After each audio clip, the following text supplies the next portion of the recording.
Hey, welcome to the channel. We hope that you enjoy today's stories and check out the chapters on the video to see all the stories for today. But before we get into this video, subscribe to the channel and hit that bell icon to get notified when we release a new video. So let's get into the video. I don't know what it is, but I know something talked through my child. This is a true account of what has been happening to my family. I only changed my daughter's name. December 3rd, 2022, it was around 10 p.m. My daughter was asleep on the sofa. I took her up to bed. She was sleepwalking and she said, "Stop it, Dad." I said, "I haven't done anything, Kelly." I laughed. She stopped in her tracks and then had this odd bent forward posture with her arms stretched down to her sides with her fingers spread out and said, "I'm not Kelly." But in an odd old woman's voice with a deliberate pause before she said her name. "Of course, you're Kelly Silly," I replied and laughed. She then carried on walking half asleep to her bedroom. She got into bed and closed her eyes. I kissed her on her head and said, "Love you, Kelly." She started to fidget in her bed and with her eyes still closed and announced, I said, "I am not Kelly." The same old woman's voice and pause before her name and also now a bit of irritation in her voice. Then I realized this wasn't my daughter mimicking someone, this was someone else. I then got goose pimples up and down my arms and said with a little stutter in my voice, "If you're not Kelly, then who are you then?" My daughter then opened her eyes, lifted her head, and adjusted herself to be eye to eye with me and started to stare intensely into mine with these matte black eyes with no color. Then put herself back on her pillow and shut her eyes and went back to sleep. I then woke her up and it was like I had awoken her from a deep, deep slumber. I said, "Kelly, are you okay?" She says, "Yes, Dad, why did you wake me?" I said, "Oh, nothing, just checking you're okay." And then asked her to pray with me, which she did with no issues, maybe a little confusion. Then I kissed her on the head, said I loved you, and left her to her slumber. The next day I had to drop a parcel off at my neighbor's next door. The brother and sister opened the door, and I gave them their parcel. Then I asked how they were because their mother had died in the summer, and I said, "Do you feel like your mom is about it all?" The daughter replied, "Oh yes, they feel her presence a lot, and that they also had seen a ghost out on the fields in front of our house of a young girl 6 years old who had died in a playing area that used to be there." She then told me that she and her mother used to regularly use a Ouija board to contact the little girl, and had done this many times speaking to her, and the little girl replied saying she is protecting the area so other children do not get killed there.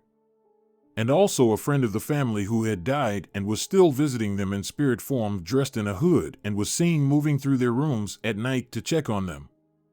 I replied, "I don't mess with the Ouija, it's a bad thing," and then said my goodbyes to them. It left a sick feeling in my stomach. 2 days later, I was going to bed for an early shift at work. I went to bed at 11 p.m. and went straight to sleep. Suddenly I awoke, but I had my eyes shut, and in my head, I heard myself say, "There's somebody in the room." I opened my eyes, and in the dark, I could see a man with white hair and black glasses working on a device, pressing it into where my wife's side of the bed is. I jumped back shocked, and I started to get out of bed. I turned my head away, and when I looked back, he was gone. It was a real person, totally solid and real to look at. I wasn't scared at that time, just bewildered. I went back to sleep somehow, and then again it happens. I'm suddenly awake with my eyes closed, and once again my mind is telling me someone is in the room. I open my eyes, and this time it's more sinister. To my right, at the side of the bed where my wife sleeps, there is a creature with mad black eyes staring at me.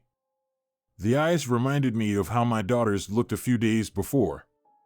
It was around 4.5 feet or 137 centimeters tall and seemed like a mixture of a gargoyle and a gremlin with no wings and long pointed ears that point straight up.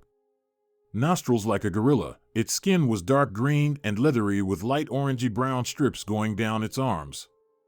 It was looking straight at me with a mouth that seemed to be frothing on one side, and it looked very old, exhausted and very hungry, and was slowly panting while looking in my direction. I slowly got out of bed, not taking my eyes off it, and slowly walked round the bed towards it and noticed it had very long arms with 5 clawed fingers on each hand. It had the same bent forward posture my daughter had had earlier in the week, with the arms hanging down to its sides. I also noticed when I was moving from the bed, its gaze did not follow me. It seemed to be just looking at where I had been sleeping, and as I got a little closer, maybe 5 feet away, it then disappeared from the room. Well, I was scared then, but I eventually went back to sleep.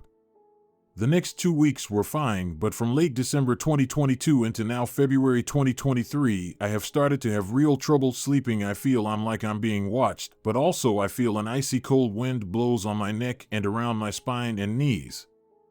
But my wife and the rest of the family are fine, just me. I get really cold in areas of my body around my neck, knees, and face, especially between my eyes and nose. If I am lucky, I will have 1 to 2 days of good sleep and then a couple of days of bad sleep, maybe 2 hours of sleep each day. I have seen a doctor and had urine and blood tests. They have come back fine. I have been given sleeping tablets and I have been taking calming tablets, which do help. But it's still happening. I'm getting cold and sometimes feel something is there.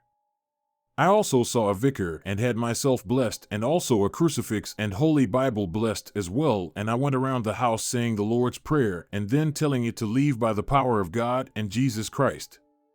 That did help for 1 day. The house got very positive and light and I slept really well, but the next day I had a terrible sleep again. I don't know what to do. Very disturbingly for me, but to other people, it just will seem like a bad horror film. But it feels real to me, and there have been other small things starting to happen which even my other family members have noticed. Anyway, thanks for reading. If you're enjoying today's video, smash that like button and consider subscribing to the channel for more videos and interesting stories. Now let's get back to the stories of our lives. Strange experience in a PA summer rental home. When I was aged 9 to 11-ish, my family and their friends would rent out a different home every summer in the Poconos. Most of her friends and those who had kids would come by every weekend to swim, fish, and party, and during the week whoever took off from work would stay there. My mother took off 1 or 2 weeks from work and it was just us two at the home during the week. We were in bed talking as we usually did before going to sleep when we heard footsteps and movement downstairs. My mom immediately shushed me to get a better hearing of what was happening.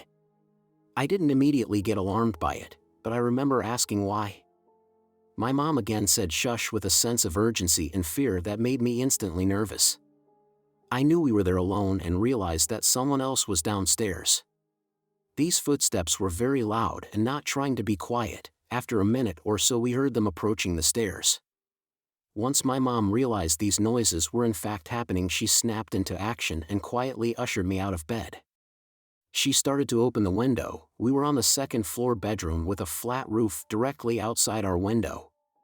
At this same time, the footsteps started to loudly climb up the stairs.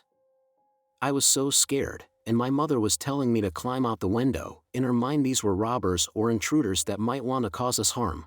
I kept refusing but slowly started to approach the window, about to go out when the heavy footsteps reached the top of the stairs. I remember every step with us getting more frightened. We heard it right outside our bedroom and then they completely stopped and it was all very quiet again. We froze, not making a sound for what felt like forever but was probably like a few minutes, our hearts beating so fast. My mom eventually opened the door and there wasn't anyone there. She eventually checked the whole house including downstairs and nothing was disturbed and it was completely empty, like nothing ever happened. It was a very strange experience that I still remember to this day, and whenever I bring it up to her she's like, yeah, I don't know what happened, but maybe spirits could be real. Another weird thing I found in that house while exploring with other kids was one of the closets downstairs had an extra little door in it. We opened it and it was another crawl space-sized closet with a pillow and blanket there. Looking back, I wonder if we disturbed anyone. If you've enjoyed this video, consider subscribing and check out more videos from the channel.